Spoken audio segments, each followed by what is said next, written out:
are super quiet. I do have Matt's stream key if we wanted to go live on his channel. Yeah, it's not gonna happen. I don't want to spend 40 minutes trying to figure out how to do that. It's just one week. Spanky, do you got OBS? No. Ewan? I'm not. Ewan's internet is garbage. Not on this computer. Oh, never mind then. Let us just begin. Let me. I gotta get. Oh God, how do I hate. All right, here, wait. Yeah, I might switch it. I switched to studio mode, but I'm gonna switch back. My channel. I gotta go to my live. Okay, good. All right, let me listen. All right. This is just gonna be me talking, and then TJ, can you talk at your microphone volume? Yeah, it's totally me right here. All right, and then Ewan. Hello, this is me. I'm probably quiet. This mic's usually quiet. That's good. And then Spanky. This is Spanky's voice, although sometimes I yell. That's fine. All right, everyone. We all yell. I'm gonna listen.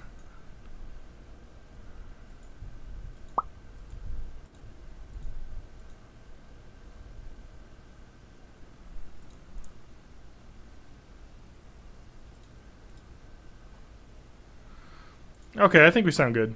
I'm not going to mess with it too much. I have wizardry that can level voices a little bit, so... So, John, you are going live on your channel then, right? It's live on the John Rowe channel. The channel that's named after my real name because my YouTube channel used the name from my Google Plus account in which I was started. I intentionally kept my brand name separate from my... I don't know how to do that. I'm sure there's a way for me to change my channel name. It's easier now, but it's essentially my account has two miniature YouTube accounts underneath it.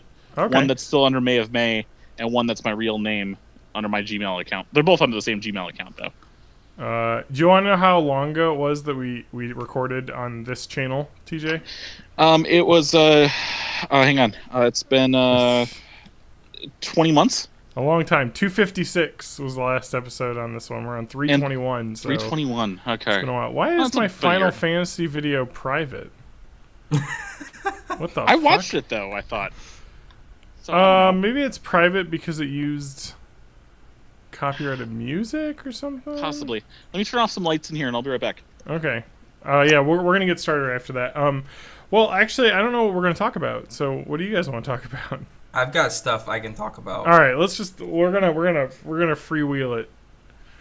You know what the saddest thing in my YouTube channel is that I can't monetize it ever because I've been banned by Google.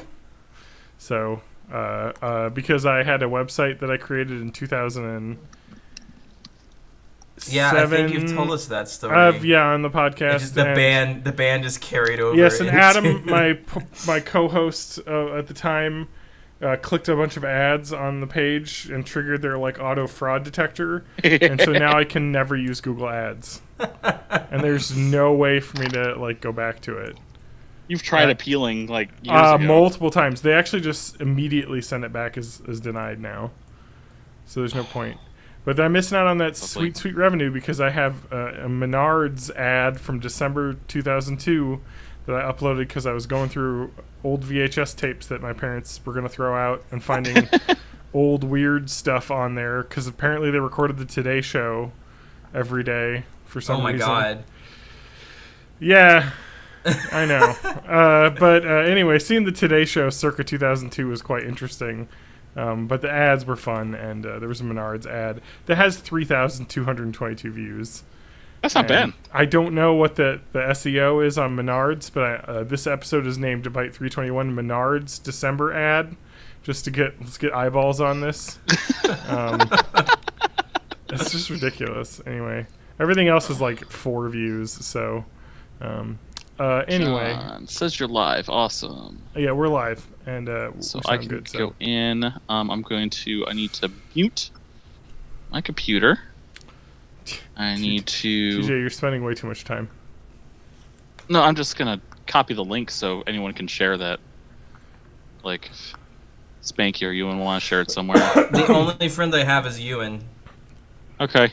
TJ, next Saturday. Yeah.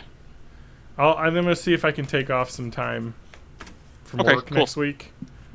like the week after. I'm sure I can, like Monday, Tuesday, Wednesday, or something. I have way too much time off saved up, so. Oh, that works. Yeah, and then we can just hang out, whatnot. And you can take care of my dog for me while I'm at work, if you're still here. I will gladly. It's pretty do that. easy. You just have to take her out to go to the bathroom. She won't let you know, so she'll just go. So you just kind of have to predict that she has to go, so which is not easy. Get that like hour and a half schedule kind of internalized. It's like 2 hours. 2 hours, okay. Yeah, I mean, I don't know. She's a puppy. Puppies are puppies.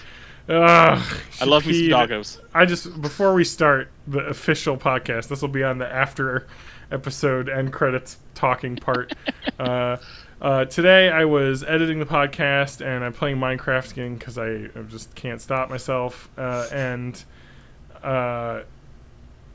she was in her crate and she started howling, like yelling. I was like, oh god, because I put her in her crate because she's used to being crated like a little bit in the morning, a little bit in the afternoon because I'm at work and I'll come home and let her out in the middle of the day. But she peed all over the inside of her crate, like gallons, it felt like, in there. And I was like, and because I was like, you know what, she's been so good, I'm gonna give her a little water dish in there because I like want her to be able to like have some water, you know, if she's gonna be in there. No, she drank all the water and peed all the water in like 2 hours. So that's a no.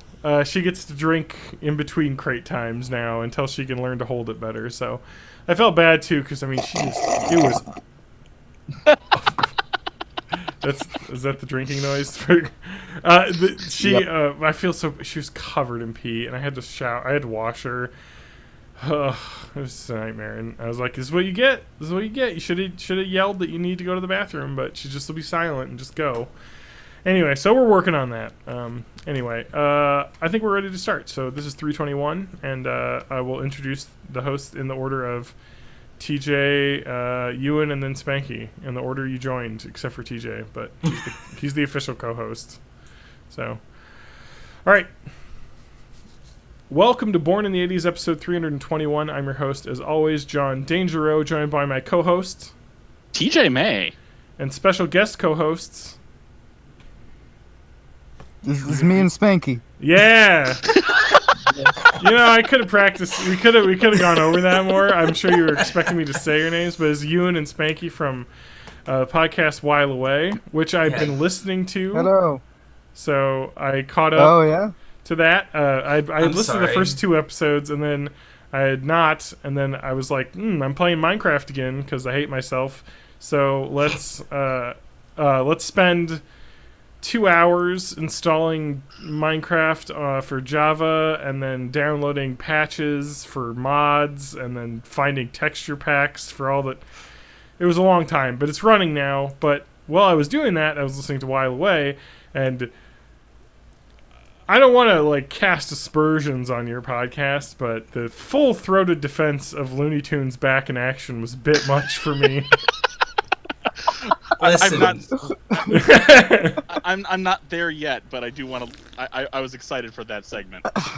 You know what though? I will say about the segment, it makes me want to see the movie. Have you not seen it? I've not seen it because I was far too old when that came out. I think I was 17 when that came out, so I was like, that's for kids. Meanwhile, just like a week and a half ago, Ewan and I both went on opening day to see Teen Titans Go to the movies. Yeah, but that's getting great reviews. Yeah, but that could be good. It's actually very. I think, is it this month that we have that movie? It is. Yeah, this month we actually did that. And Episode you 5 can has hear it. that on my YouTube channel right now. Yeah, it's already on Ewan's YouTube channel. Brightside Reviews? Brightside Reviews. No, Brightside Ewan. Yeah, which is Brightside Ewan now. Yeah, because he does. I have rebranded. No, not as much reviews. Oh. Yeah. Well, I'm unsubscribing. I was there it for got the reviews. confusing because I was making specifically videos that were called Brightside Reviews, and then I made like 4 or 5 of those and got bored and wanted to do other things, and then it was just still called Brightside Reviews, even though I wasn't doing Brightside Reviews anymore. This sounds like an MO for you. If you start doing something, you get bored and do something else. Yeah. Yeah, I guess so. Yeah, that's pretty true. like Ewan is like the opposite of my ADHD mind in that Ewan gets bored of things and does something else, and I just like I can't. I even if I'm having a great time, I'm like, no, this has lasted for like 8 seconds. I gotta have something else in my fucking brain right now. Whereas myself, I get hyper obsessed with things I really shouldn't be. Yeah, I what get were you like streaming last night? With some, I saw some stream and I saw Microsoft Excel. I'm not watching this bullshit. Yeah, Oh. TJ, can I get the? I saw that you tweeted about. Yeah, I couldn't get it to work very Are well. you doing streaming like accounting right now?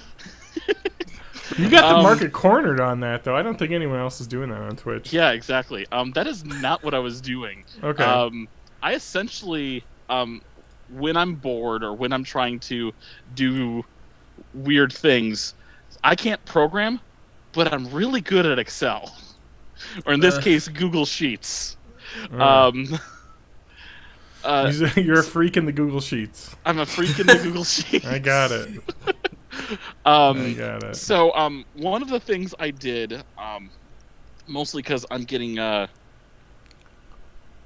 prepped for an interview. Okay. One of the things I did was I built a. No, I'm not going to look it up right now. But I built a simulation in Excel. Okay. That simulates drawing cards from a six deck shoe. Okay. So I'm able to get like random hands in Baccarat, so I can practice calling for it. Yes, I remember you are obsessed with Baccarat for some reason. A little bit. You really like that game. TJ, are you going to start counting cards as a career? Is that what's happening? You're getting you're simulating blackjack hands so that you can get it down? No, because at the end of the day, once you've established that you're using advanced strategy, they not so kindly ask you to never visit their establishment anymore. Yeah, but you just go through each Native American casino. You know, they don't all talk to each other. You can. Oh, down here it's not Native American. It just has to be on Riverboat. Oh, okay. Well, whatever. But you go on a riverboat. You go up to the old reservation, do a little counting. Go to Vegas, do a little counting. You know. No, so, well, regardless, the reason I was doing that is because my interview on Monday is for a dealing job. Oh, okay. It is, and I wanted TJ's to learn more games. Yeah. Yeah, exactly. So I wanted to learn more games and want more practice.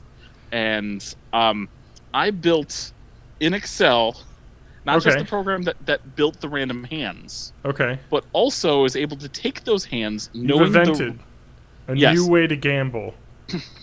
A new way to take people's money. Take it to the interview. People will be obsessed. Knowing what cards have shown, on both the player and banker side, it knows whether you have to draw on the player side, knows the complicated rules to draw on the banker side, is able to know what the hands are, what the count is on each side in terms of the actual number, like 9, 7, 6, whatever. Yeah. Who wins and what my exact call would be as dealing from the shoe. I see. So I would be able to see the cards, cover up the answer, and then pull it down and be able to make sure I actually said it right. Nice. Well, good job, TJ. I guess I'm kind of embarrassed to say the only Baccarat song I know is "What the World Needs Now." It's the one about raindrops keep falling on your head. Okay. One cool thing about casinos, TJ, and I think you might be able to elaborate more on this with your knowledge, is there's a job called Pit Boss, which is probably the coolest job title that exists. I was one step below that. You were a pit boss? No, I was one step below, but then they eliminated that position. You were the pit attendant. So I technically kind of was. You were the assistant to the pit boss. They call that floor supervisor. Okay. So, what a pit... First of all, we should establish some terminology. Okay. What a pit in a casino is. Yeah. A pit is just an area that has table games. Okay. blackjack. Yeah. Blackjack. Craps. Whatever. Blackjack, craps. Hell yeah. Baccarat. That's the game right all there. that stuff. Go Fish. Yes. Go Fish. Do they have Go Fish? Who know? They do have Casino War though. I know they have Casino War. I've seen that. And I'm like, no thanks. Is that like Storage Wars, but with casinos? I wish. Oh man, you'd be like, you get to bet on like the bags of the people they've kicked out. Like, what's in here? $20. No, they get to go into like comped hotel rooms after the guests have left and like just keep whatever's in the room. Yeah. That's a good idea actually, because then they can clean out what's the cleaning staff, so that way the cleaning staff doesn't have to get everything. Like, well, mine's full of used up dildos, so I gotta take these home or throw them away. So that's what a pit is. So a pit boss is essentially the manager that manages all of the staff.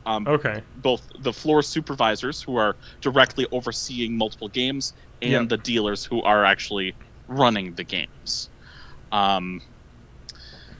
There's a bit more nuance. One of the pit bosses is always considered what's called the pencil. The pencil bitch. The pencil is essentially the daily scheduler. That's much less of a cool name than Pit Boss. Yeah, it's very well. You do a Pit Boss duties too, but you're also a pencil. You are the person who says that this person's at this table, this person's at this table, this person's at this table, and those three people are given breaks by this fourth person. Okay. So this fourth person gives this person a break for 20 minutes, gives this person a break for 20 minutes, gives this person a break for 20 minutes, and then takes their break for 20 minutes. So everyone's in for an hour, out for 20 minutes. Mm-hmm. TJ, is there any finesse to this move? They always do that. There's like, well, first of all, that's going to play really well on our audio podcast. The hands out. I don't know. They're just like, here are your cards, bitches. Is it Christopher Walken? Yeah, I don't think I could. Your cards are dealing all wrong. I mean, you deal the cards all wrong. I know there's a this with your hand down. I hid the cards in the only place that I could. In my ass. He would be. Oh man, I would be really bad at being a casino person because I'm like way too chatty. I would just be like, you'd be great for dealing. That's what you want to do. Actually, I guess you're right, because you want to keep people there chatting. I could probably do cards because I'm really good at getting people to drink. Yeah. Just be like, I drive people to alcohol really quickly. Okay, so it's not a good. It's not a carrot. It's the stick. It's not a schmooze. It's like a fuck. Oh man! All right, I need another. Yeah, I guess I could do blackjack. That would be pretty easy. Blackjack's got to be pretty easy, right? Because you basically know exactly what you have to do with each hand. Yep. I mean, there's some like procedures in the way that you have to do things that you get used to, but other than that, it's actually pretty straightforward. I could probably teach any or all of you how to deal blackjack, baccarat, craps to a lesser extent. Craps seems like it's really difficult. There's a lot going on, but as long as you take things in the right order, you're fine. Yeah, it's just that like the problem with craps whenever I'm at a table is that there's always like 6 different people putting their own different bets on all at the same time, and you have to like keep track of like who's where. Well, like it's just, and that's why they have like 3 people at the table. Yep. They got the one person in the middle doing the changing. One on one side, one on the other side, and the stick. Yeah. The stick is the one who's controlling the dice and all the bets in the middle. And then you also have the floor supervisor that's sitting down, who's known as the box. God, they're such good names. TJ, I can see why you want to get in on this. I have technically learned how to deal, but have never dealt. So I really want to. And it pays better. That sounds good, though. It is a tipped position. Yeah. So you get like a little extra cash if you're good. Except for tips aren't called tips in the dealing universe. Okay. They're called tokes. Tokes. The dealing universe, the newest cinematic universe. They're like, all right, boys, we're running a casino. How can we make every single thing sound slightly cooler than it would be? Tip? Make it a toke. I like what Ewan said though about the dealing universe is like a shared universe of movies. So it's like all the casino movies can take place in this. Like first you've got Casino Royale, and then you've got the remake of Casino Royale. I don't know what are other casino movies. Oh, you got Rain Man, Casino, 21 Ocean's Rounders, 11. The movie Casino, Ocean's 11. Ocean's 11. Oh yeah, Vegas Vacation. Vegas. Oh man. A lot of good casino movies. That one had Casino War in it. Oh shit! What's the Albert Brooks movie that I forced my wife to watch? Anyway, Owen takes place. He loses all of their money in a casino. I remember. I think it was in James Bond. The World Is Not Enough. I think they play a game where there's like extremely gigantic cards. Does that exist? Is that real, or is that really stupid? Lost in America. That's really stupid. That's the movie.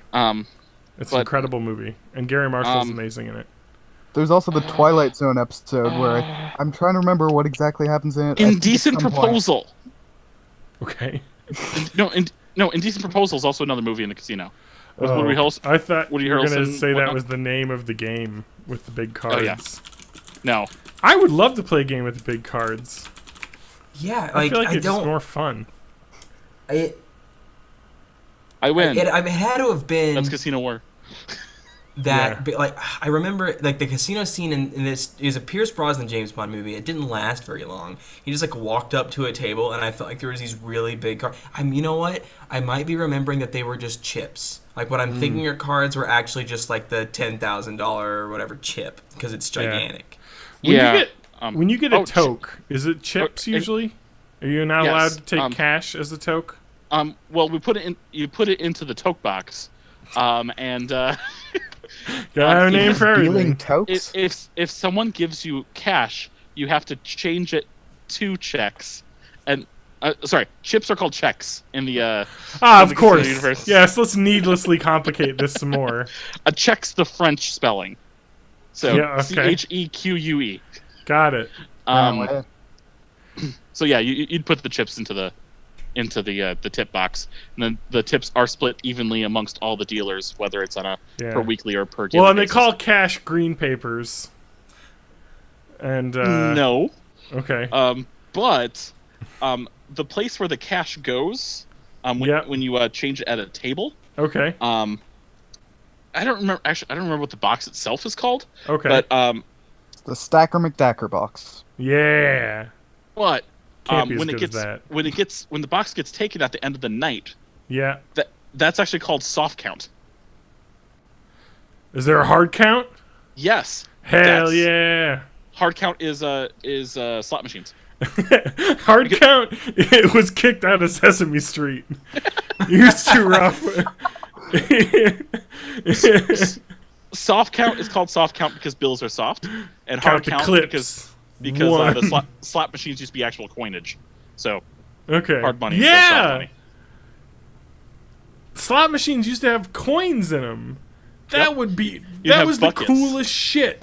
You'd have a fucking bucket of quarters that you would get.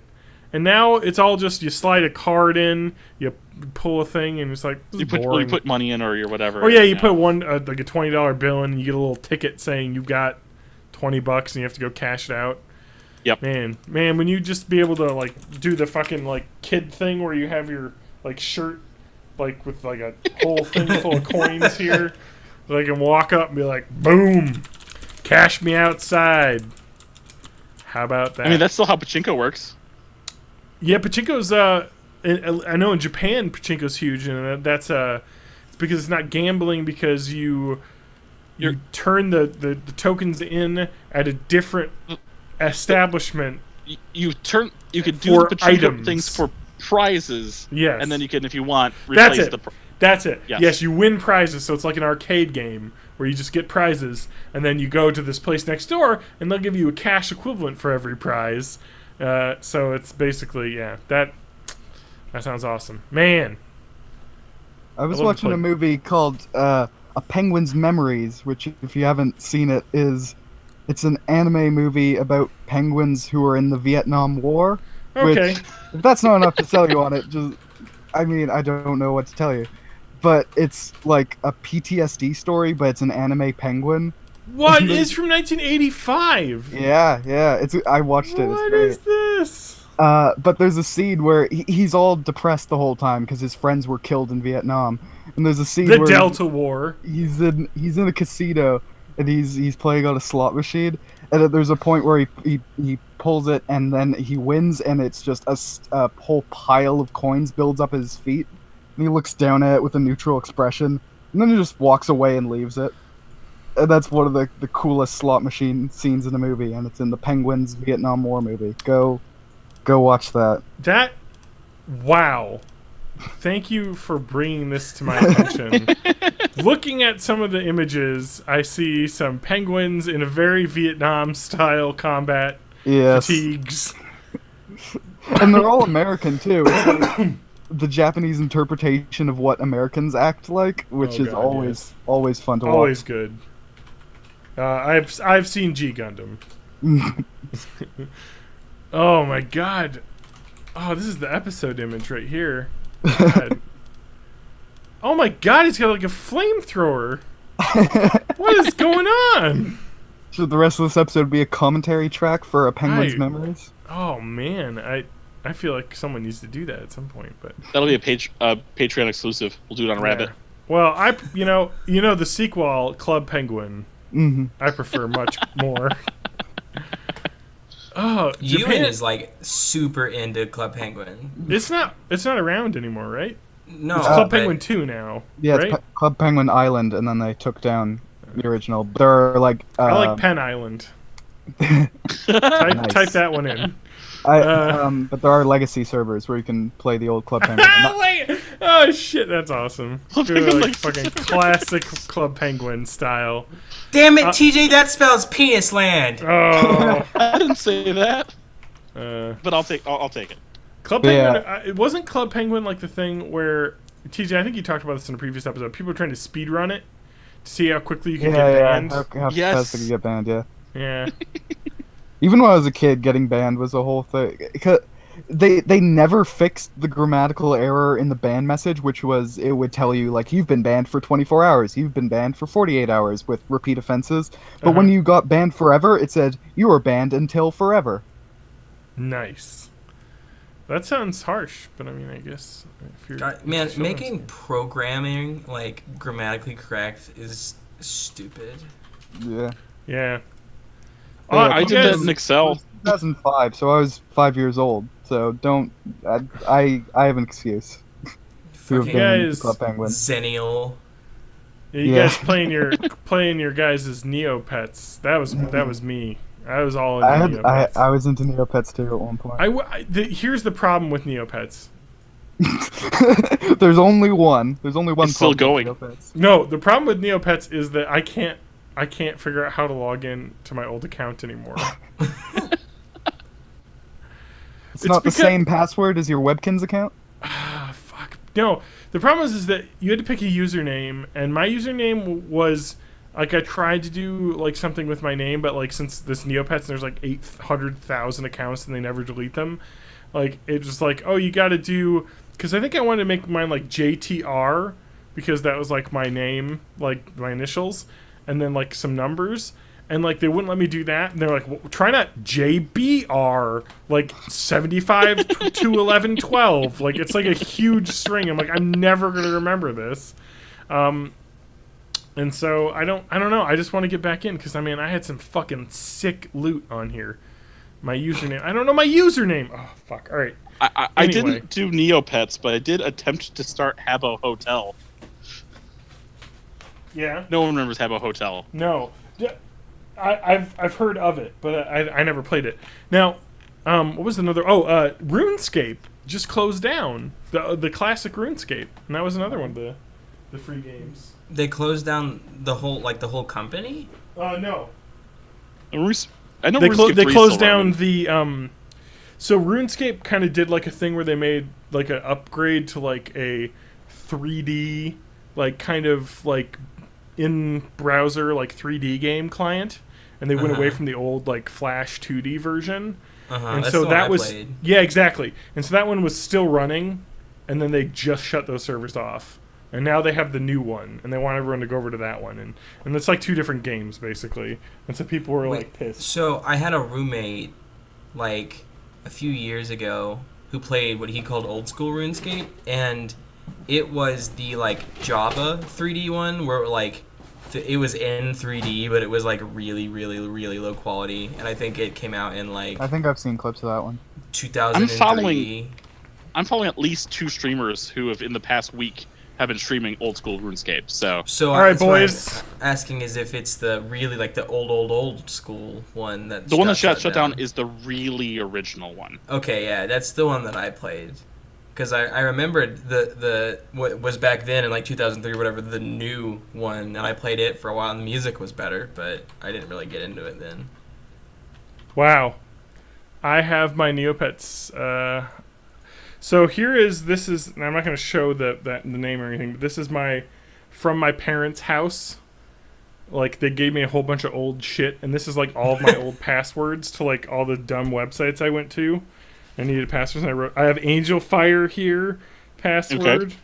Okay. What else do we got? You did Angel Fire, not GeoCities? No. CS Nation for Counter-Strike. AMV.org. Yes. For your anime music videos there.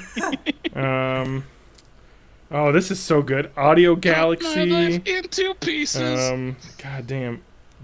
AIM. What was the one? Anime Toys Online. Oh God. Paralyzer by who did Paralyzer? That's more recent, but yeah. God, that's from like 10 years ago. No, yeah, probably but more. It's more recent than AMV's though. Finger 11. This was Finger 11. Yeah. That's who did that song, and that was on every fucking AMV when YouTube first started like getting owned by Google. Okay, for the YouTube ones, yeah. I was used to getting all the ones off of Kazaa way back when, and so everything was Last Resort. Kazaa. Was anything Linkin Park. Yeah, everything was like named after the wrong thing. Guys, on my MySpace page, I had an auto-playing video of a Final Fantasy X AMV to I have it. To the which one was it? It was Linkin Park, but it wasn't Numb. Yep. It was In the End, I think. Yeah, yes. Yeah, because I remember specifically there was a part where Yuna at her wedding falls off the edge, and it's like, I had to fall, and the fall was synced up to her falling off of a building. I have that video on my computer as we speak. Oh my God. As well as what was the other? There was another Linkin Park Final Fantasy X. I'm writing down all of this Penguin's memory. Now I have to get onto my Hotmail account to get my Neopets login. This is good. Oh shit! I think we lost TJ. That's okay. I don't know. We always. No, he's back. He was back from blinking. So. Oh God, what's happened? Where's the hangout? I think I found it. If TJ can't provide us with a link to it. Which one? I gotta go to the Final Fantasy X music video because I was gonna send it. You guys can put it. You might find it for me. You guys can put it in the episode notes so all the listeners can get like the experience of watching this fucking thing. And I know mine got cut off before, but the other video was One Step Closer. Okay. Also from Linkin Park. Also Final Fantasy X. All right, my stuff. I'm gonna go ahead and throw a Naruto Blink-182 AMV into the Board in the 80s Discord. Oh yeah, you know, Adam made a Adam Ham made a Naruto music video too. Evanescence, obviously. Yep. Bring me to life, Naruto. AMV. I don't know if it's available on YouTube because he did. Wow, you know what? Who would have thought? If you looked at Naruto, Bring Me to Life, there's only about 40 videos that come up. I expected 400. Oh my God. Well, I mean, you know, Google's telling me there's 62,000 results. I don't think those are all videos of this. Yep. But I wish I had that video. I may have lost it when one of my hard drives died. Oh, right. But I think it's probably available on like AMV.net. Like, probably. Just so you guys know, the video, and I'm not sure if this was in the original video because I don't specifically remember it. The Linkin Park in the End Final Fantasy X edit was by a person named Dat Digital Kid, whose email address is datdigitalkid@aol.com. So, and this is all just in the public YouTube video, so I don't feel bad calling the dude out. You guys, listeners, us also, we should all just email that digital kid and be like, hey dude, are you still doing AMVs? Yeah, send them some requests. Oh man, I gotta see if Adam still has a copy of that, because I mean, it's not like it doesn't really matter that it doesn't exist anymore, because it's kind of like really bad and dumb, but also it's like a thing that I'm sure he spent like way too much of his life working on. I don't know about this. I am on page here we go. Page 4 is stopped showing me anime videos, so there's at least 4 pages of the reviews are anime music videos, so that's pretty good, you know. I have an anime music video that's Trigun done to Will Smith's Wild Wild West. That's good, actually. I think any AMV to Will Smith is like, it's just gotta be good. What's an anime with 2000 in the title, so we can have Will 2K as the music for it? Guys, I was born in the very early 90s. So when I was a kid... You're not allowed on the podcast. Shit! A 90s kid, so relatable. Yeah, sorry. No 90s kids.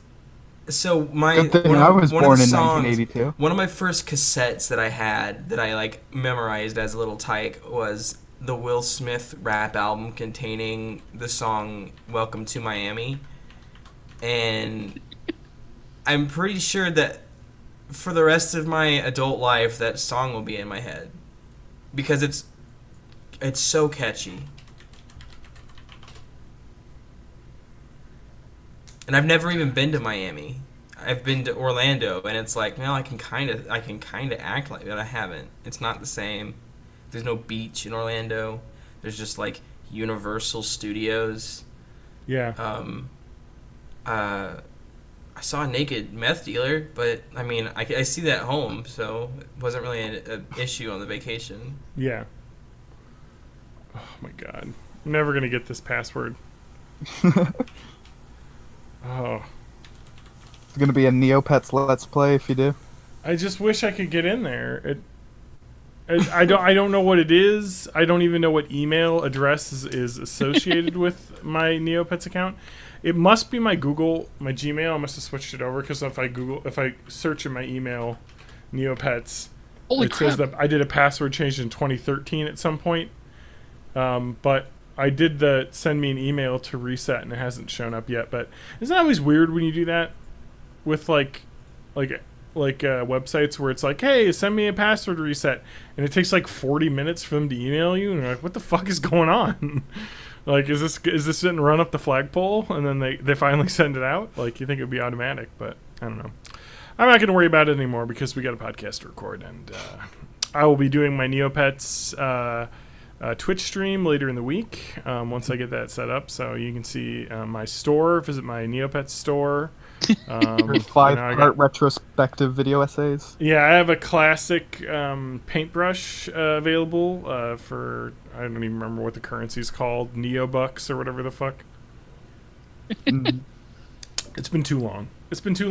But I remember loving the crap out of that when I was a kid. How do you all feel about the Matt Groening family of products? Depends on the day. I love everything. Well, I love it all. Right? The Simpsons is incredible. The Futurama is amazing. Life in Hell existed. Yep, but that was a comic book. That wasn't a. It's still Matt Groening. Oh, and was that like a comic strip as well, like on a newspaper? Yeah, I think so. Yeah. So. But there's the new show. Yeah. Which I watched the first episode. I watched all of it. Okay. And the first episode is not good. I don't think, because like I don't know. I've just been like, even before I knew that Disenchantment, which is the name of the show, existed.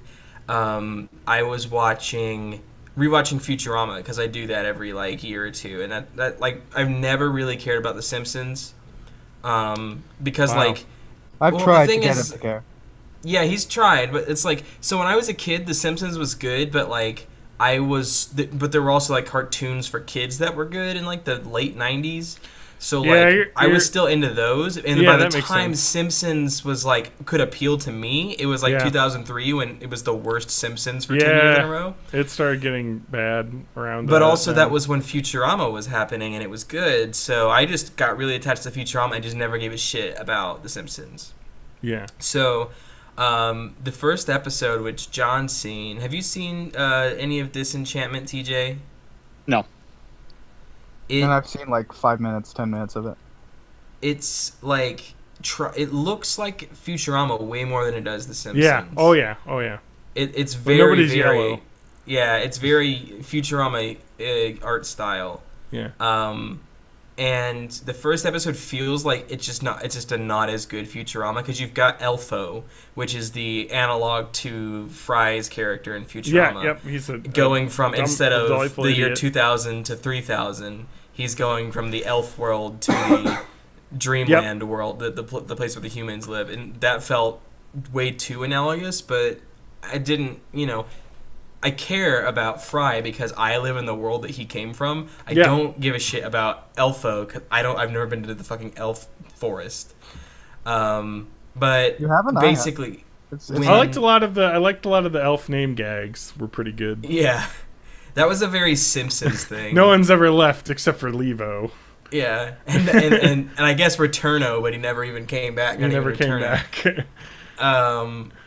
Yeah, so I just finished all of season 1, and I think that every time in the show where it wants to be like social commentary-y, it's very hit or miss in the way that the grinning stuff is like, ooh, no, that's bad, or, oh, okay, I get it. Do they have an unapologetically Indian character who's voiced by a white guy, and then they're like, "What's the big deal?" No, but Matt Groening's like, "I don't see a problem anymore." I don't remember. But there's a few scenes where they do kind of like try and reference things like that, like. They'll say, like, it's a character voiced by a man, and they'll say, I'm the last female of my kind, and they'll say, you're a female, and he's like, gender's a spectrum, and it's like, that's not a bad joke, but coming from, like, the Groening verse, it's very, like, itchy. It's like the sweater fits, but it doesn't feel good. But I like the setting a lot of that show. Yeah, I like the setting, and after finishing it, I am cautiously optimistic that it might not suck, because it ended on a pretty decent note. Cool. I really like Eric Andre's character. What's the name? Lucy. Lucy the demon. Yeah, the demon. Yeah. He's my favorite character, and the main 3 characters, Bee, or Princess Tia Beanie. Yep. Bean, as she's called. She is the Leela character, basically. Yeah. But with the drinking powers of Bender. Yes. And then as one. Yeah, and then Elfo is basically just Fry. He's not voiced by Billy West, but he is basically just Fry's character if he were an elf. And the elves. Another thing is the elves reminded me of the Neptunian. Like elves from the like Santa Uranus. No, not Santa. Was it Santa? No, Neptunians are where Elzar's from, right? So Santa's elves, I think they're from Uranus. I don't remember, but anyway, yeah. That was so pretty. There's they look like the Happy Tree elves or whatever from The Simpsons. Oh yeah, I forget the dang name. And then Lucy the demon is like basically just Bender. Yeah, but a demon instead of a robot. Yeah. Just as bad of an influence. I mean, there's a lot of analogs to Futurama. Mm-hmm.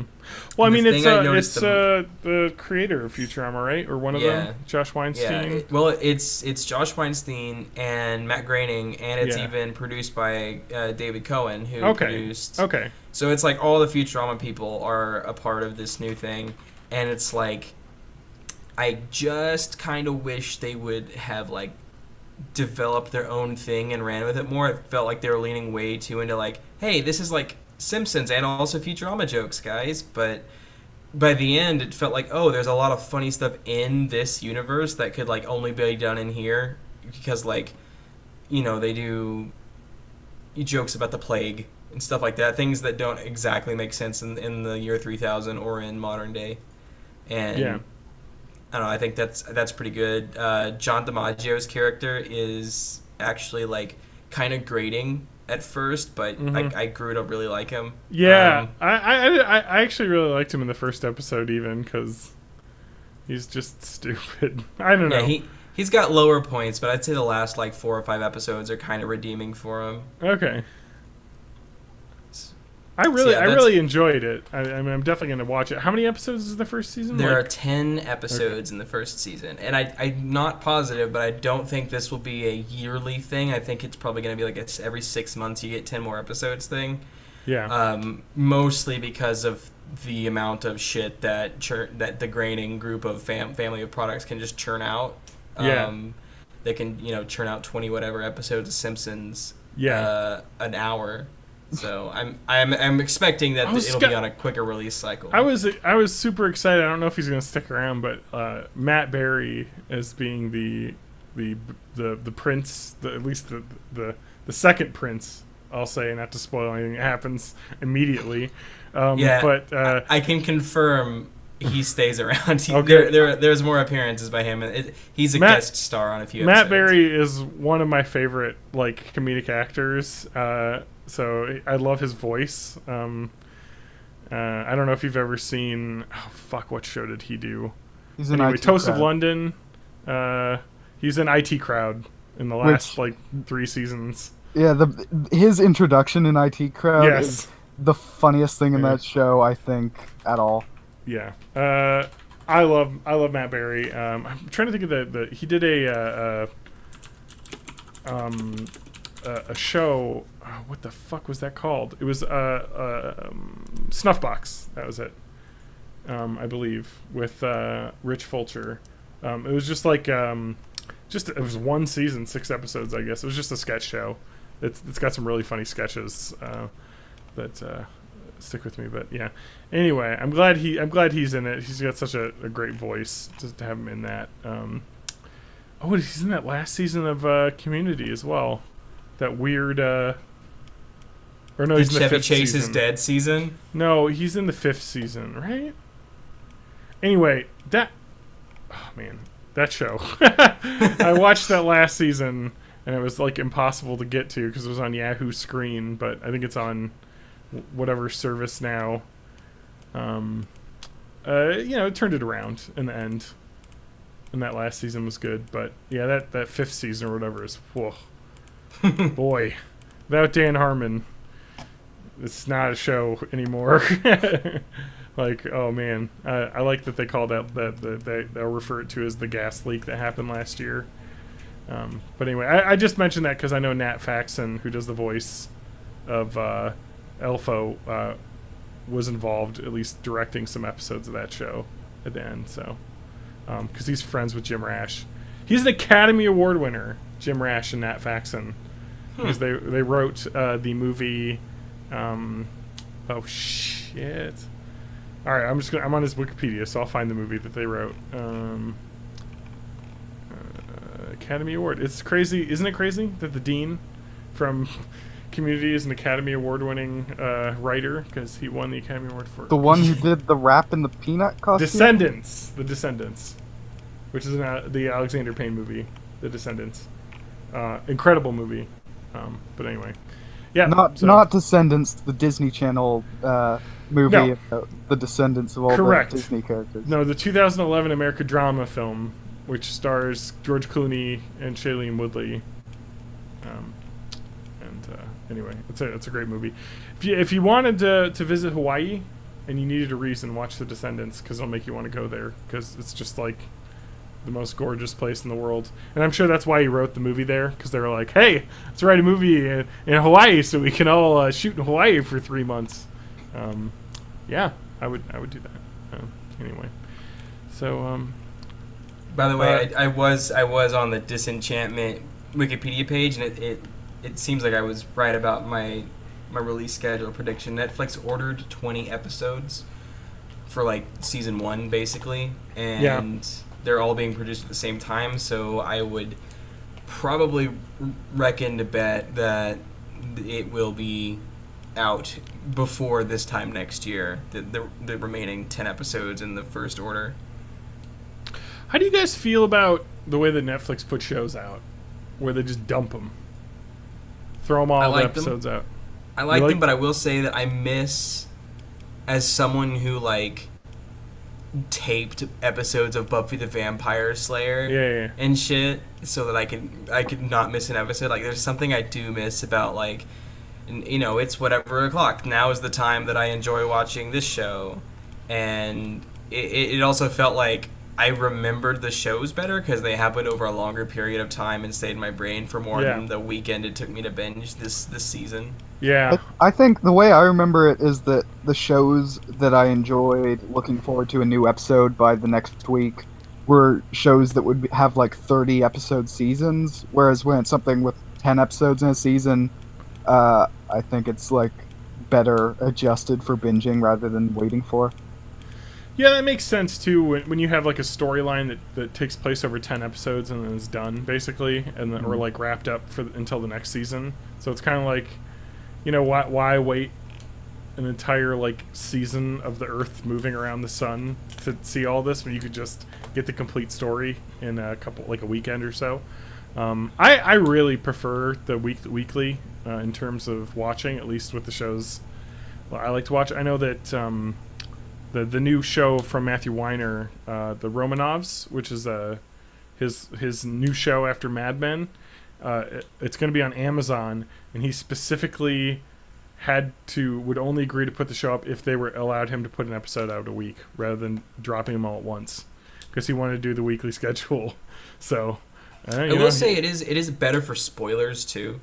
That's true. When you're trying to talk online, and it's like, wow, I want to talk about this, but I've only seen the first half of the season, and this guy clearly has not slept because he has watched it all and is talking about it. Yeah. So like you can watch, because basically if you keep up and you're like a couple days, like if something comes out on Netflix the whole season and you wait 2 days before you go on the internet and you haven't watched it, you'll find spoilers for the whole fucking season. Yeah. But for the like weekly release, if you wait 2 days after the newest episode, the worst that it can happen is that you get the newest episode spoiled. And on a 7 day cycle, like 2 days is a good chunk of that time. Like that's enough time to have, you know, flip to your DVR or Netflix box or whatever to like catch up before you go and look for information about that. That's one of the things I love about like Game of Thrones. Would watch that is like you'd have a whole week to chat with people about that. Yeah, like, and now we have a whole like year and 3/4 of another year. Yeah, you know, they're filming right now, so it's getting done.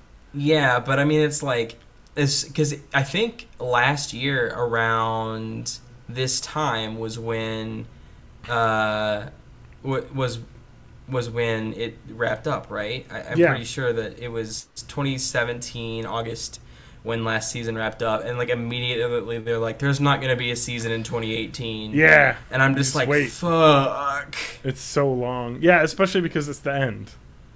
And I've read all the books. Yeah, two more seasons. I desperately want to know. Yeah, it's like 2 half seasons. Yeah, but the episodes are longer. Is it like they're like the season finales are all 2 hours long? Yeah, they're saying that they're basically every episode's gonna be 2 hours long, which is like, oh, good. So I get to watch a movie every Sunday night.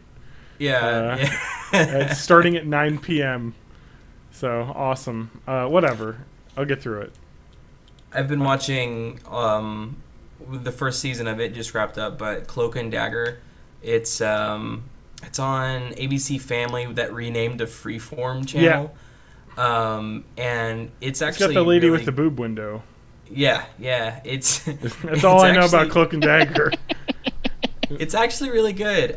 They do a lot of like it's Marvel MCU stuff, but it's not in New York like everything else is. It's in New Orleans. Yeah, the only city that exists. Yeah, it's in New Orleans, which is cool but for a lot of reasons. But none of the other Marvel people even ever show up. They like make 2 references to Stark and 1 reference to that was like, I'm from New York. I know, I've seen weirder shit. Then that's about it.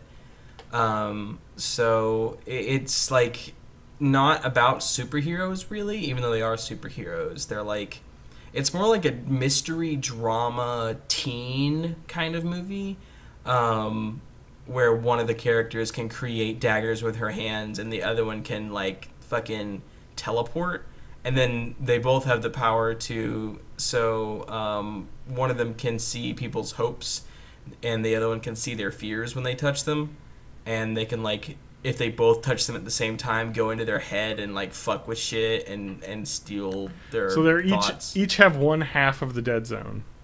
Yeah. They combine into one dead zone when they do that. Yeah, so it does a lot of cool things with like cinematography. And they'll play a lot of like weird like indie lo-fi music in it randomly sometimes. Indie lo-fi chill hip hop beats. 24/7. Yeah, it's kind of I mean it's on YouTube. Yeah, like that's kind of what I'm thinking, but it's a bit more like indie rock, I guess, alternative. Okay. That's kind of it's always interesting. Those teen shows always have so much of that. Like I know a lot of bands, a lot of indie bands that I like are like, hey, we got a song in the movie Twilight. Not saying we're into Twilight, but we all got a lot of money from that, so our career is much better than it used to be. Yeah. The shows always have that the indie music, though. But it's that's what teens are into. That show is released on a weekly basis because it's just. But I watch it on Hulu, and like they come the next day to Hulu. Yeah. So it's like I still would prefer the like Amazon Prime, Hulu, Netflix style. Like I can watch it on my time and not have to remember to DVR it or whatever. Yeah. But the weekly schedule thing was really nice because I kept up with that whole series as it went along, and like the ending was like cliffhangery bullshit, like all these season finales are, and I get spoiled. Yeah, I mean, yeah. So that's cool. TJ. Yeah. What have you been watching / doing? Let's see. What have I been playing watching games? And doing? Been a little bit of stuff, not a lot. I got 2 more worlds into Kingdom Hearts Chain of Memories. Oh God, I saw some. Yes. Of that. I love Chain of Memories. I saw some of that on Twitch. Yep.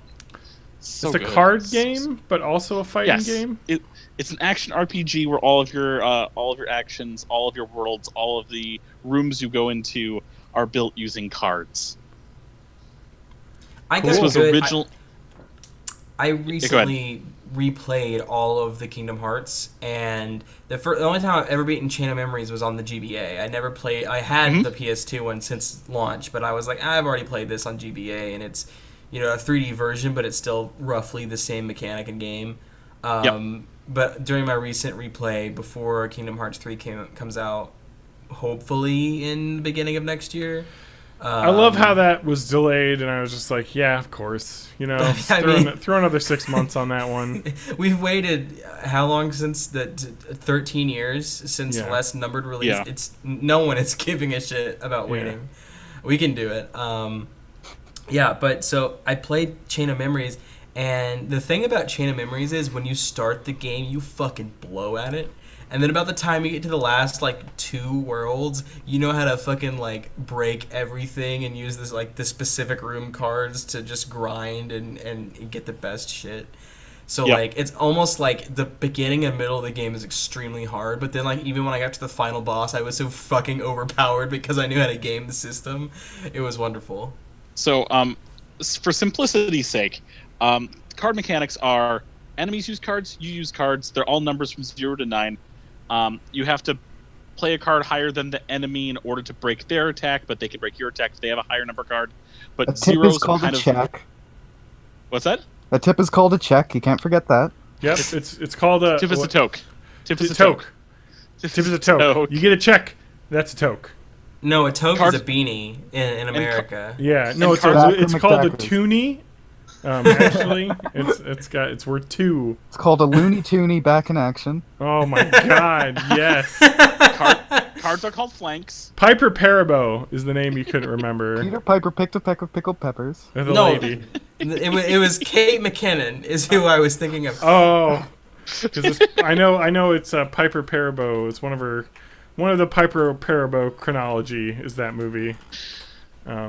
Was that in last month's episode, Ewan, when I couldn't remember Kate McKinnon? It was in the Teen Titans Go Back. So it was that long. Fuck.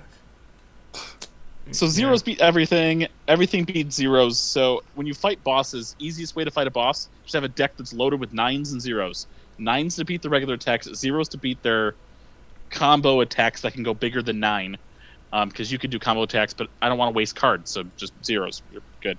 Okay. But anyway, the Game Boy Advance version. Oh, it's Jenna Elfman that's in Looney Tunes Back in Action. I'm sorry. Piper Perabo was in the Rocky and Bullwinkle movie. There you go. Sorry, I get those two confused. I've not seen that one. Oh, you should. It's real awful. So far, now I'm only about halfway through one half of the story in Chain of Memories. Okay. I like the Game Boy Advance version better. So far, I like the feel of the game in the remake, in the 3D remake, but I could grind for Moogle points for your in-game money better in the Game Boy Advance version than I could in the 3D remake because the Game Boy Advance would forget that you were in a room if you were 3 rooms away. So when you went back to that room, you could hit all the things again. The Heartless wouldn't come back, but you get your Moogle points, and you just grind. God, you know what I love in an RPG is grinding. Mm-hmm. It's always the best. Mm-hmm. I think what I hated about Chain of Memories was I played it in chronological order of the game, so I went, because I know the lore, so I don't give a shit about what you have to do to actually understand it in order. I just went like Birth by Sleep to 1 to Chain of Memories, and like, oh my god, going from like Birth by Sleep to 1 is bad enough from like the slowdown, because Birth by Sleep is very like jumping around and high flying and fast paced, and 1 is like this slog piece of shit until you get to the very end of the game when it's finally fun to hit stuff. And then like Chain of Memories, when you start, it's like you can do 1 attack and no combos, and it's just like fuck. And then I did well, I had to watch because you can't play the 357 over 2. 358 over 2 days. 358 over 2. 888. Sorry, 358 days over 2. It's remember the number. It's 365 the days in a year minus a week, because that week is at the beginning of Kingdom Hearts 2. Oh my god, I've never understood that before. Because I'm just willing to accept any fucking bullshit that Kingdom Hearts throws at me. I did not care that it was a weird number. Roxas existed for exactly 1 year. And even 358 days over 2, it doesn't start on day 1. He's just kind of a zombie until like day 20, and that's when you actually start it. Yeah. Yeah, and so then you've got 2, which is, I would say it used to be my favorite, but now I think Birth by Sleep is my favorite. Because the thing that I didn't like about Birth by Sleep when it was new was, I have to play the same game 3 times. But now I've played them all already before, and Birth by Sleep was just like more, especially on the HD version, I have to play it on a PSP. It's just like more fun to be in and play as, because I get to change characters 3 times, and it's like I'm already playing a game I played before, so I don't care. I get different characters this time. And then you've got I Dream Drop Distance, did that. That was fun. And Triple D. Hell yeah! That's why it was on the 3DS. And then the only to date game in the series that has greater than PlayStation 2 level graphics is the prequel run-in to the next game, which Kingdom Hearts 0.2 Birth by Sleep, a fragmentary passage. Yeah.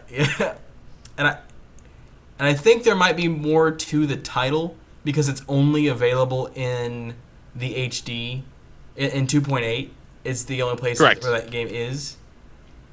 And I think that's the reason they went with 0.2, because 0.2 is the missing out of 3. So like 3 minus 0.2 is 2.8.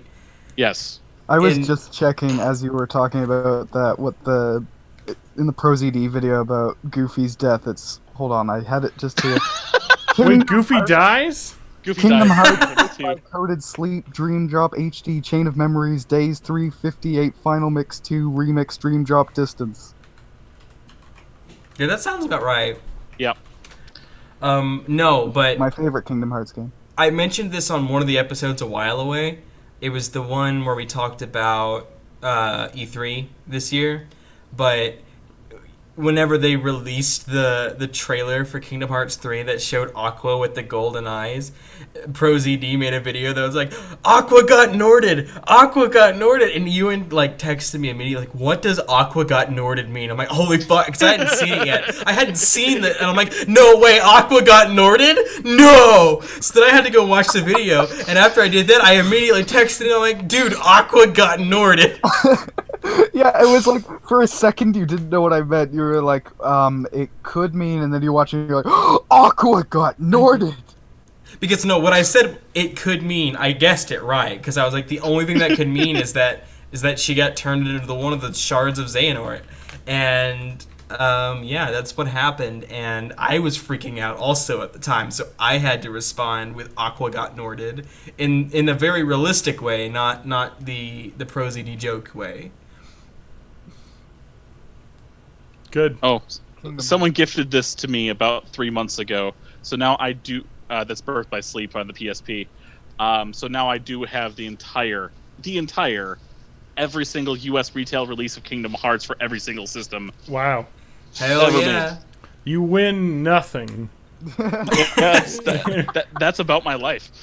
Yeah. One of these days, I keep telling you, and I'm like, I want to have TJ on the podcast to talk about Kingdom Hearts, and he's like, no, because I think here's the reason why. I don't edit the podcasts. Ewan does, and I'm pretty sure he just wants to like say no, go fuck yourself to anything that's in our podcast.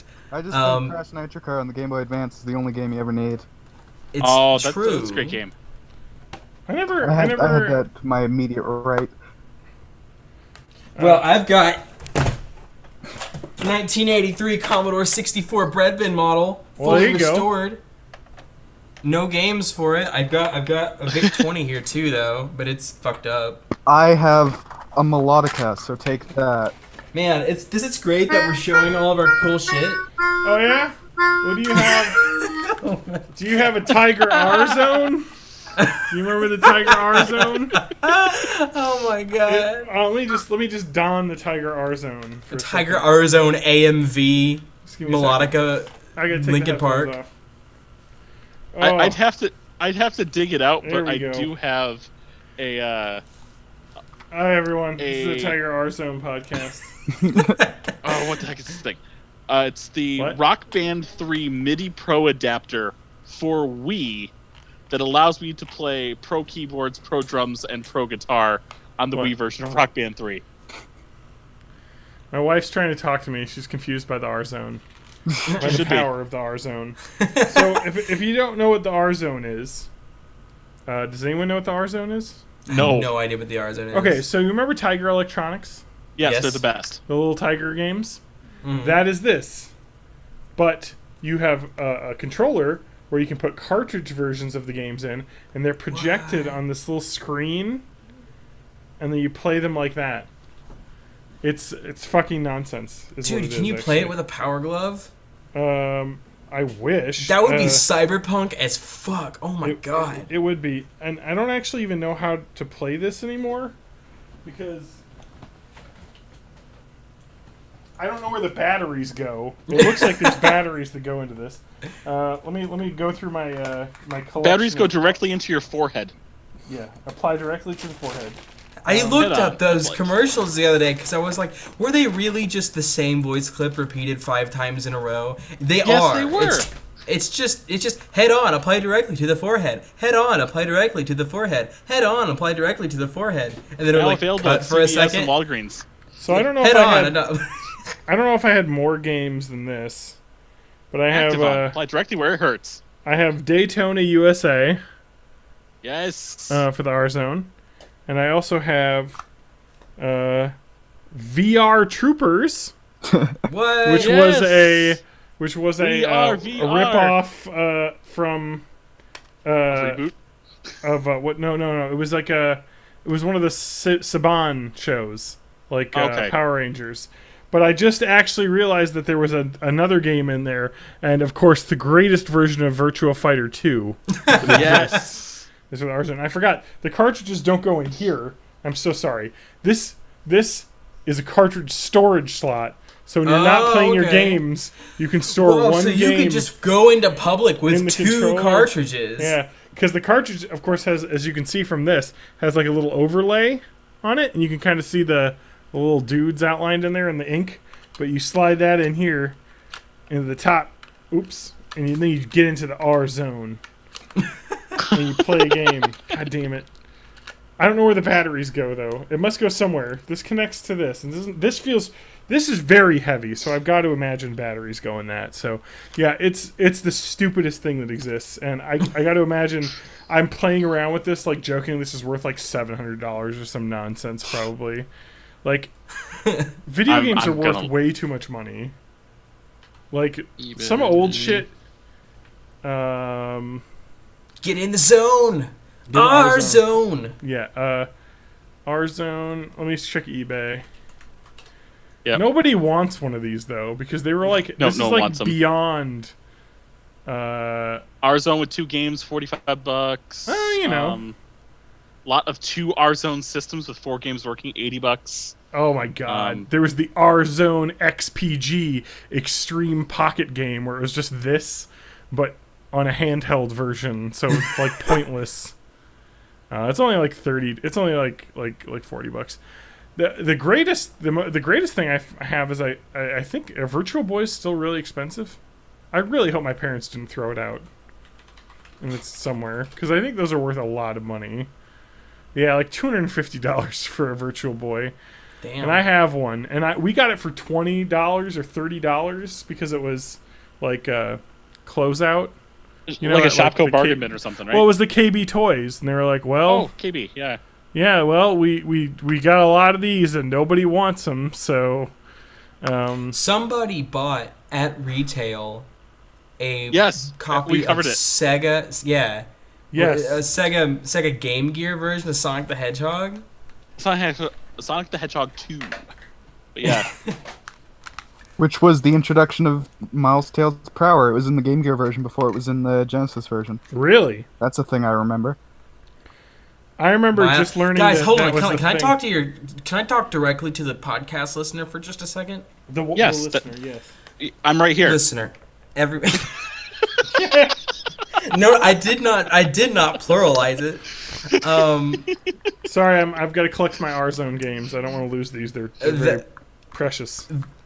The sidekick of Sonic the Hedgehog is Tails. Tails' full name is Miles Tails Prower. One day, about a year ago, I decided what would happen if I said his name, but I didn't put the tails in the middle of it, as I always have done. Guys, his name is a miles per hour joke. Yeah. I have never my entire life. I haven't recovered from figuring this out yet. Yeah. Guys, it's a miles per hour is a joke. It's a speed measurement. That's the joke. Yeah, that joke was written in 1991, and I have never gotten it. That joke's been around for literally the entirety of my life. I've never got it. Unfortunately, that's only a U.S. joke, because in the rest of the world, he's known as meters tails per second. Ewan, can you confirm? I've never heard that before. Damn it. Let's check our international consultant. Yeah. I know that this is not a joke. Knuckles, like, the way that Knuckles is pronounced in Japan, because they don't have, like, consonants back to back, they have to put verbs in there. So Knuckles is Knuckles. Yeah. Which is like I always think it's really interesting in Japan when they use English words like that. Because I was learning a little bit of Japanese when I thought I could, and I stopped because it was too hard. But like the table is just tebaru. I met a Japanese man. They didn't have a word for table. What? Japan. It never came up. No, it's because they had very specific words for different types of tables. But I met a Japanese man earlier today, and I got to show off the one sentence that I know, which is "Who is that person?" It's the only Japanese sentence I can speak. Toire wa doko desu ka? Is how you say, "Where do I shit?" I just know the only things I remember is watashi wa is I am, so you can say who you are. I remember the first few lyrics of that Snow Halation from that Love Idol thing. Yeah. I know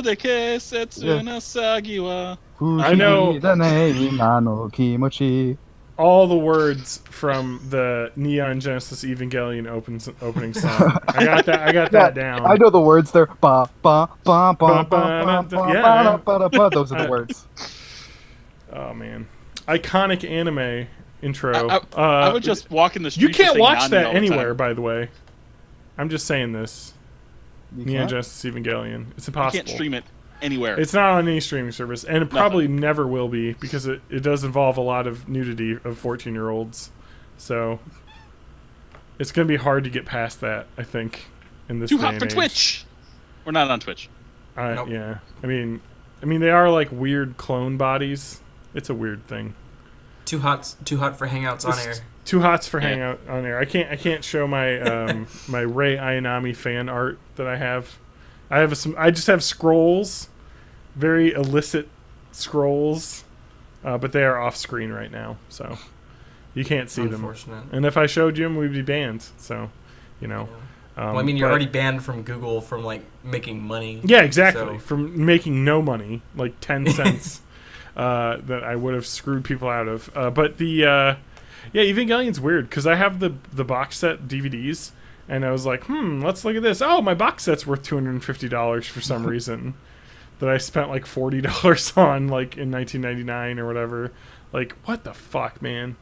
This is just that they haven't released it. And that my End of Evangelion movie is like $100 for the DVD. It's insane because they haven't re-released it. I don't even know who owns the rights. It was ADV at one point. They're bought gone. Them? Everyone owned by Funimation now. It sounds like Viz. I think Viz has that. I bet. How long do you guys think it's going to be before Disney buys Funimation and Viz and Toho and everything? 12 minutes. Oh my god. I'm just looking like this is a legitimate question on Reddit right now. Who owns the rights to this series? God, who knows? Yeah, because ADV doesn't exist anymore. Well, they use music from Evangelion in Shin Godzilla, so Toho must have some kind of connection there. Japanese rights, probably. Yeah, I was about to say in Japan they probably have that, but we're talking publishing and redistribution rights in the U.S. Right, yeah. Here it is. No one owns the license. This would probably be why there isn't it. $1. Because let's born in the 80s publishing rights. So what happened? What happened was ADV Films had a licensing right, a 15-year licensing right deal, and they transferred the rights to Section 23 Sentai Filmworks in 2008, and those rights expired in 2011, and they never renewed. So it's just in Japan owns the distribution rights right now, so they haven't licensed it out for American release. Mm-hmm. Who was that in Japan again? Who? Yeah. Khara. Khara. I don't know who that is. Some big conglomerate. We'll call them. Yeah, come on. Born in the 80s will release it. Yeah. I've got a DVD burner. My sentence so I can talk to them and say Anohito wa dare desu ka, and they can say it's that person over there. Yeah, it's the same company that is doing the new movies for Evangelion, so. Nani? Nani? Nani? Yeah. Baka hentai. Idiot pervert? Really? Oh my god. It's just interesting. Like, it's just crazy that you just can't get this anymore. And it's like, I don't know. I want to I'm past. I know we have some younger people here, but I've largely I'm 100% past any pirating that I used to do. Not that I ever did, obviously, because it's illegal. But if I would have done it, it would have been when I was younger and in college. Now I buy everything, but there's legitimately no way to buy this. Like you cannot pay anyone for this right now. If you want to watch it, you have to steal it or pay an exorbitant amount secondhand that does not give any money to the creator right now. And this brings up a recent bit of news that came up. Correct. Yeah, I wanted to segue to Nintendo. Yes. Emu Paradise. Emu Paradise. Yeah. Whatever. One of the biggest and most stable websites for distribution of illegal ROMs. Is it all, or is it just all the Nintendo? No, all 100%. 100% of the ROMs are gone from this site. They closed down. Isn't the website still there though? But yeah, Emu Paradise is there, but they're no longer giving out ROMs for Nintendo.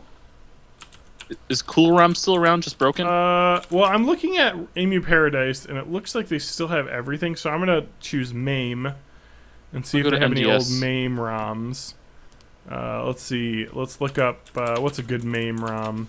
Street Fighter 3 Third Strike. Can you download ROMs from here anymore? Oh, you can still download ROMs. Just not Nintendo. I thought that they'd completely. Did somebody give them money? What? I thought Emu Paradise closed down entirely. But it looks no, like here's I don't know. I could right now, and I'm not going to click the link. I could right now download Kingdom Hearts 358 Days Over 2. Did somebody? Here's the thing, guys. The website that's currently up is emuparadise.me, and it used to be .org. So what if this is just a mirror that someone else pulled up? Because it looks like it's redirecting. Yeah, this is crazy. But it's it's just redirecting from .org? Yeah, I'm not seeing. This is like literally breaking news. I think I see 0 news sites talking about this at all. I think that's intentional. I don't think they want. Oh well, I mean, you want to report the news. I mean, if somebody has switched the domain over and it's now offering ROMs again, never go to emuparadise.gov. Yeah, that's true. Yeah, it's got to be a mirror, because if you go to the legal page, which is /dmca.php, it still says, to request removal of data, please send removal request to dmc@emuparadise.org. So, like, it's not. It seems to be just a mirror and not actually the same website. But the owner of the domain name is probably forwarding it to the mirror. Here it is. Emu Paradise literally has said that they're doing it. They're not they have reversed their decision, it looks like, as of very recently. Right? Because I'm just reading this right now here. What the fuck? What is happening? There's a post on Emu Paradise's Twitter account, which may not be owned by them now. I'm looking at, but it does have 21,000 followers. Where they thank TechCrunch for an article about how Emu Paradise is dead. Yep. But if you go to their website, you could just download ROMs. What is happening? Guys, there was a sequel to Star Tropics? Yeah, there was. There's apparently a sequel to Emu Paradise. No, it's not. Oh, fuck. At least I don't think it was. I love Star Tropics. Well, now I gotta go to Emu Paradise Reddit and see what's going on. Nobody has posted since 2016, so... Actually, it's got halfway decent reviews, 8.5 out of 10 by IGN. Sorry, what game? What are you talking about? Star Tropics. Wait, that's okay. Star Tropics. I'm just trying to get to this fucking bottom of this right now. Anyway, I just want to say fuck you to Nintendo over this shit because like, 98% of the games for NES cannot be purchased legally in a way that we can play it. Yeah, I mean, like, I'm all for creators getting money for their stuff, people. But they're like, that was 30 ago. Make it so I can give you money. If not, then you have to be able to offer it, or else we lose the history. Like, no one can play these old games. It's just insane. Like, there's a middle ground here. Like, I don't know. I just don't know. Like, looking through Reddit, I don't see anything either, so this must be pretty recent. I wouldn't click any links on this website, is what I'm saying. Because who knows? What is .me? It's not owned by a country, right? That's a... I don't think so. Just a random one? The first website I remember having a .me was mobile.me back in, like, 2007. Whenever Apple had mobile.me, and that was their, like, Apple account thing. .me is the internet country code top-level domain for Montenegro. That sounds right. The Montenegro. Montenegro. The ME top-level domain replaced the YU Yugoslavia and CGYU domains previously used by Serbia and Montenegro.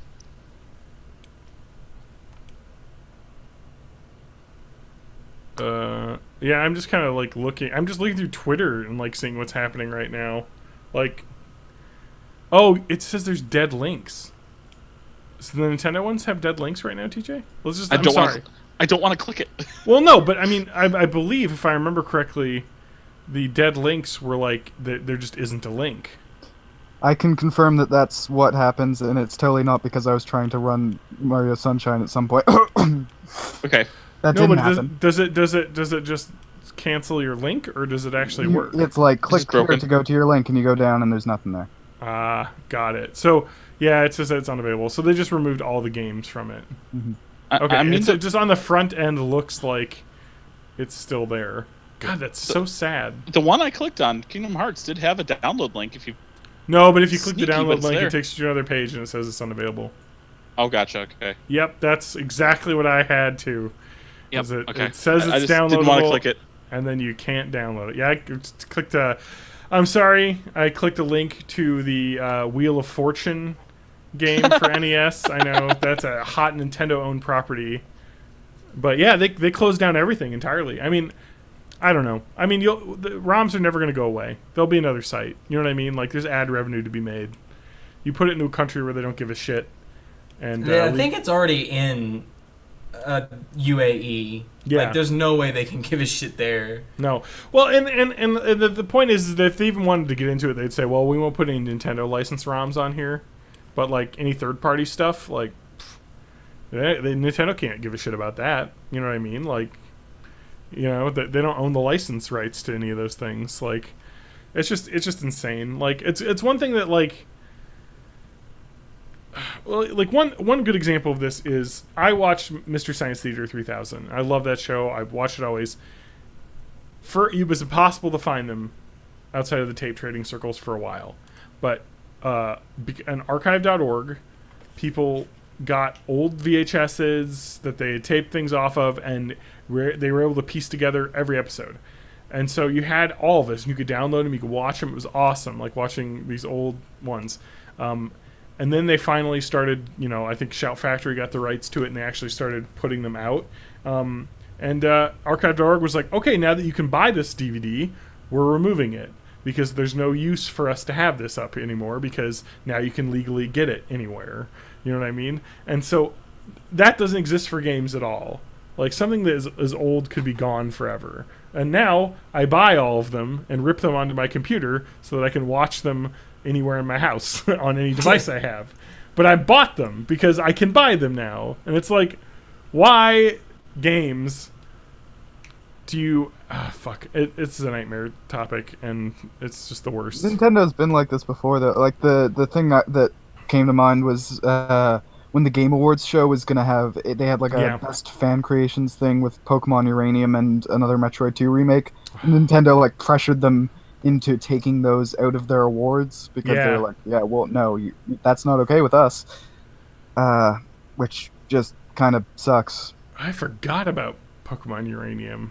I never tried that one out. Once again, Sega does what Nintendo doesn't by hiring ROM hackers instead of Yes. Yes. Sonic Mania Sonic Mania to be good. Yeah. That's the way to do it. I mean, anyway, I don't know, how much else do we have to talk about, guys? Is there any topics you need to get through? Anything you need to say? You watched all of Teen Titans recently. I did that, yeah. That's too many. It's not that bad. It was in that period where I didn't have a show to watch, and like, I have video games, but I hate them, so I usually try to not play them. Yeah. When I get home from work, so I was like, I just gotta have something to put on, so I watched all of the original Teen Titans show. This was because when we went to see Teen Titans Go to the movies, as soon as I came out of the theater, I bought the first 2 seasons on DVD, like immediately. Yeah, and I was like, you would like that. Like, it was a good show. So there will definitely be a While Away Cartoon Crunch segment about Teen Titans original. Yeah, I think I have to catch up to it before you forget about it. Yeah, no kidding. But I mean, like, I remember it just from like there were a few episodes that I didn't really remember that I saw when I rewatched it. But I'd seen all of them at some point, I think. But yeah, I think next month's Cartoon Crunch will be BoJack Horseman season whatever, the new one that comes out next month. I need to watch that show. Never watched it. It's pretty good, yeah. It was one of the first cartoons that Ewan was like, "Hey Spanky, you should watch this cartoon." That set me on a fucking streak of just watching every cartoon in the existence of the world, which is why we have a segment to talk about these cartoons now. Yeah, you watched like all of Steven Universe in what, like a few days? No, it was definitely several weeks for Steven Universe. There's a lot of fucking episodes of that show. I did the same thing. It's great. Yeah, I want more though now. I mean, I'm cool with waiting with that show. Like, I know a lot of people are really into, like, they need to know now. I'm actually pretty cool with, like, I'll just release whenever. But, like, yeah, there's 140-ish episodes of that show, and people are like, oh, it's only 10-minute episodes. And it's like, yeah, but that's still, like, 140 episodes with another 0 added on it in minutes. It's like 1,400 minutes of my life that I have to watch a show, and that is a lot to expect out of me. That's why I don't watch anime, because it's always like episode 650, and like they can't do anime. Yeah, you need to watch One Piece. One Piece? I think they're on episode 800 or something now. Fuck. No. Before we move on from Teen Titans, I want to talk about, there's an episode in the 2nd season called Date with Destiny, which is my favorite so far. Which is about Killer Moth, who, like, already, I love that Killer Moth isn't anything, but he's played by Thomas Hayden Church, which is also awesome. And then the whole point of the episode is that Killer Moth's daughter wants a date for the prom and insists that it should be Robin, and so Killer Moth is forcing Robin to date his daughter. That's my favorite. Is a good episode. Is that Teen Titans Classic or Go? Teen Titans Classic, which I've never seen the that fact show. that everyone's like, "Oh, Teen Titans is the dark one and Go is silly." The fact that you can't tell that plot is from one or the other is an indication that those people are a bit wrong. People who were butthurt, and I talk about this in the episode coming out, so I won't spoil it too much. But the people who were butthurt that like Go was silly, and they're like, "No, the original one was serious." We're fucking wrong. It's a silly ass piece of shit, funny little kids card, and even the what is it? Not the V card, the V chip. The V chip rating for the original one is TVY7, and for Go it's like TVPG. So it's like even in like the ratings board, the old one was for younger kids. Yeah. Well, yeah, I heard this show was great. I'm sure it's... I mean, I remember watching it. I think, when was this on? I was probably... Yeah, it was before I was in college. It's like 01 or 02. Yeah, 2003 to 2006. So, yeah, but I was a little old for it. I didn't have cable when I was in college, so... unable to watch that, but... What was I watching when that was on TV? I think that was you were 3? It was still on TV when I was like 5 and 6, though. My God. I think I was watching the George of the Jungle reboot at that point. No, thank you for making me feel like an ancient being. Oh yeah, you were before you John were in kindergarten. TJ? I was in college, so you John know. and TJ, at what age do you think you've discovered that you weren't the kid anymore? That you like there was a generation that you didn't identify with. That I would was say all these kids for you. I'd say like probably like 28-ish. Because I'm 25 and it's happening to me right now in the form of a podcast. Yeah. Well, you're directly exposing yourself to this. You know, Yeah, so usually it's like, you hear it through, you know. For me, it was memes. Memes let me down. Because people are doing, like, memes for, like Cory in the House and whatnot. And it's like, you know, I wasn't around for that, so... yeah. You know, give me some Rugrats memes or something. That was when I was a kid. Now, this is going to be offshoot, but, like, do you remember memes used to be different? They didn't used to be things that, like, died Black in border, a week of use. picture, words. Well, no, yeah, there were the demotivationals, yeah, but like the memes used to be things that lived for years. Yeah. As like they didn't take over a social network. And every post was about them. They were just like you'd figure out a meme exists, like the last Thursday meme where you just said something happened last Thursday, and that was just like it meant no one knew when it happened. Or like I don't know, like any of the like copy pastas that were popular. It's shit like they just were perennial, and now memes are like, here's the meme for this week that will be considered by the kids dead in a week, and referencing it will make you old or whatever. All right, let's do Youngin's word of the day. You cannot answer this. I want to see what Spanky and John think. All right, Spanky, John, what does yeet mean? Fuck. What does yeet That's mean? actually my guess. That was me saying fuck onomatopoeically, but like okay. I'm gonna go about this because I do follow a Twitter account that is called Yeats Tweets. Okay. I didn't realize it was a word that meant anything. Yes, it is. I think. Yeats Tweets. I'm gonna say Yeet is like a badass mofo type person. Okay, so. Wrong and wrong. Okay, I'm gonna give you another hint. Yeet is an action verb. Oh. Is that like shouting? It's something you do, and it's neither of those. Is you it like, wanna... Oh wait. Is it like a skeet, but that went really bad? Is it a dab? Is it like dabbing? Dab. It's not a dab. You actually can yeet an object. Is that like eating it, but like poorly? It is not eating. I'm an old person. I had to be explained this. Okay. But to yeet something is to throw it. Usually, you'll scream yeet while you do it. Oh. It's very. Oh, I know this from Vine. I just thought it was yee. I didn't realize there was a T in there. It's yeet, yeah. Yeah, it's that kid that gets the can and says this bitch empty and then throws it and goes yeet. Yeet. I didn't realize there was a T at the end. Oh, okay. Well, now I know the backstory. Thank you, TJ. Is this different from hitting that eat? Or is that a separate? I don't even know. I would think that is a separate thing. Yeah. Let's see what hit that. Because I don't know. I actually am. Oh wow.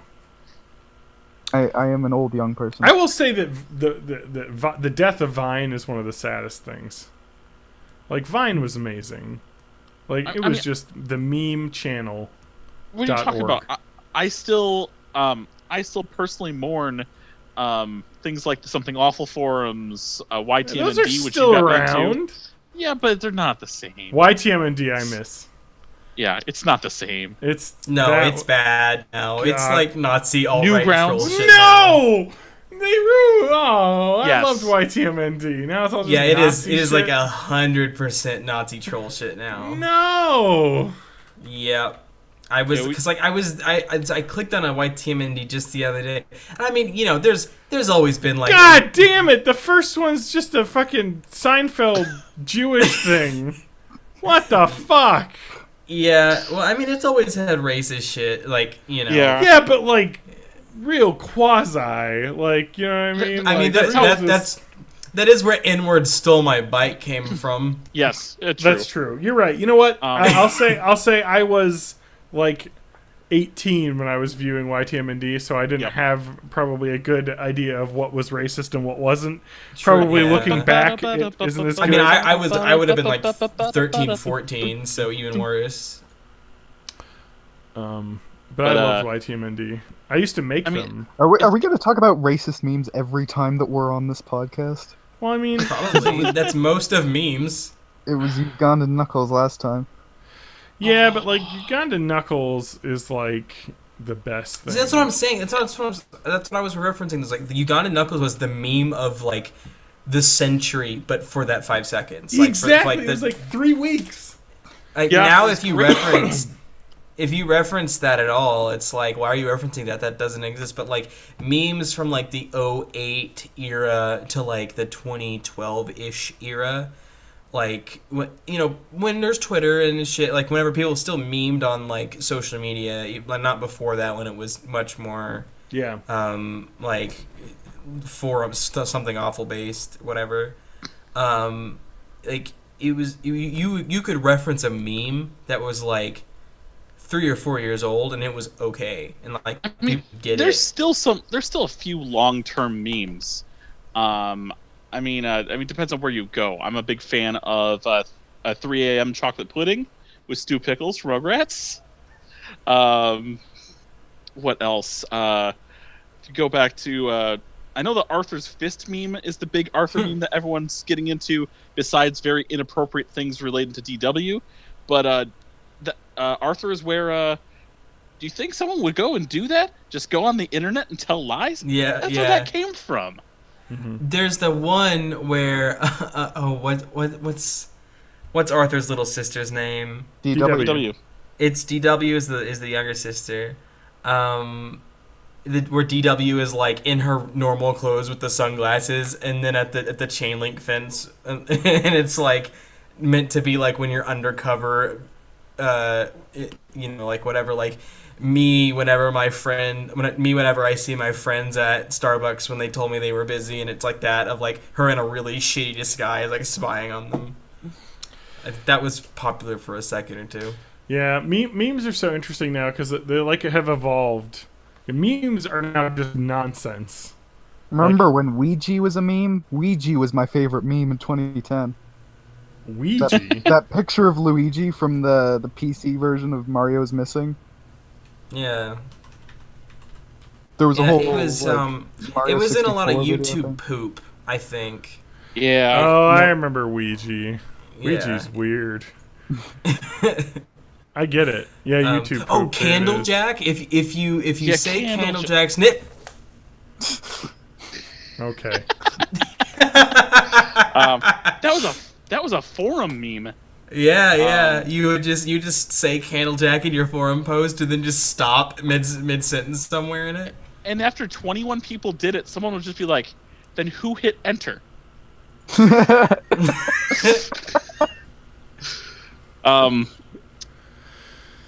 There's a couple of years back, and it's still around a little bit. All the Shiba Inu stuff, the Such Wow and the Wow, Wow, Such Fun. Mm-hmm. Doge. You didn't have anything else to say about Doge? Just that it existed. Just that it existed. Remember Dogecoin? Do you remember when Dogecoin? Dogecoin's great. Remember when Dogecoin sponsored a NASCAR car, and they had Dogecoin livery all over it, and the dog saying "Much NASCAR, very fast." That happened, and it was awesome. Oh my god. And so, oh my god. If you just look up Doge NASCAR, it's real great. I was pronouncing that Dogecoin for the longest time. I mean, it could be. No. Someone posted a link saying this is where they got DOGE from, and it's Homestar Runner. It was an episode of Biz Kaz Fry, the puppet show, and Homestar was like, "Strong Bad, you're my DOGE." So, did you just call me a Doge?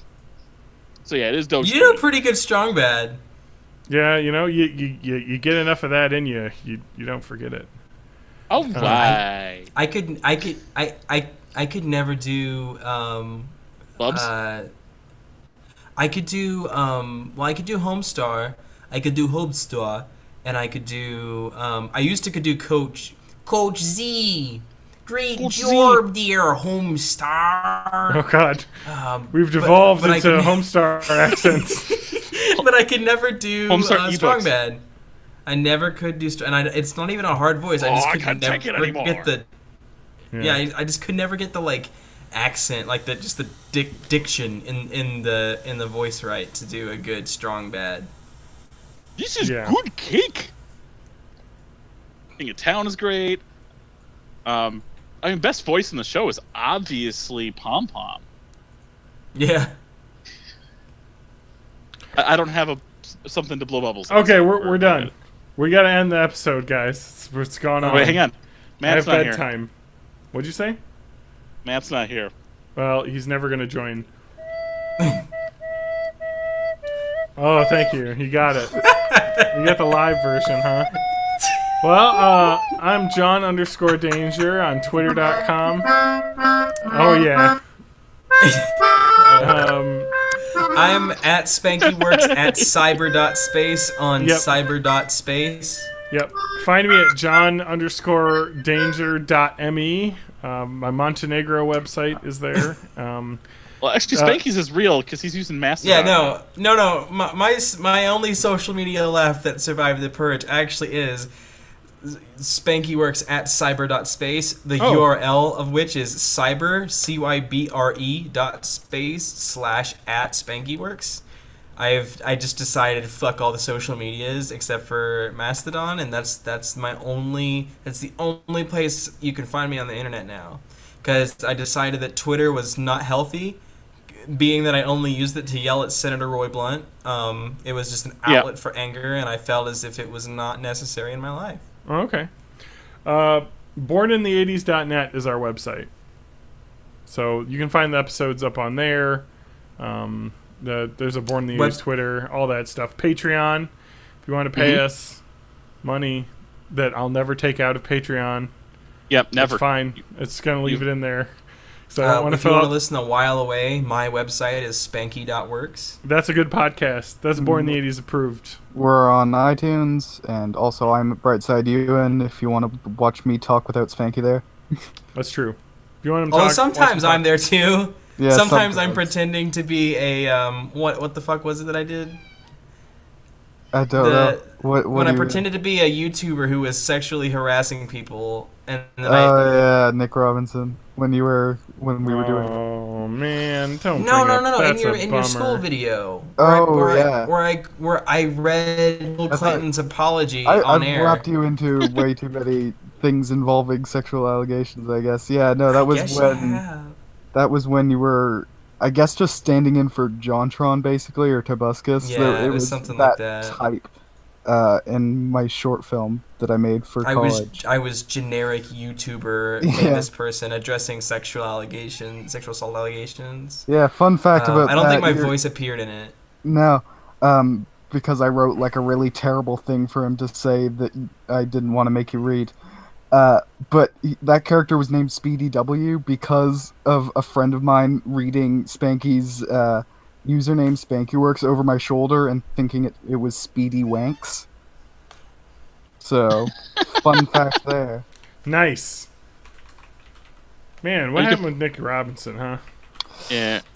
Yeah, he apparently he's like back in the game, but I haven't checked because I know he has a Patreon. I mean, yeah. I feel bad about him a little bit, I guess, because his house burnt down, which was one thing, and that's also very bad. He started a GoFundMe or the Patreon or whatever because he was fired and then had his house burned down back to back. So. I mean, his house was fired too. I'm sorry, Nick Robinson, if you're listening. I had to make a joke. Yeah, because he's a big Born in the 80s fan, obviously. You don't know, Ewan. I feel bad about it a little bit because he just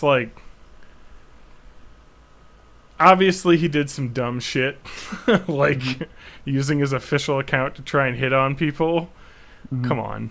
But like, I don't know. In the grand scheme of things, you could do a lot worse than that. You know, like entirely fabricate every review you've ever made.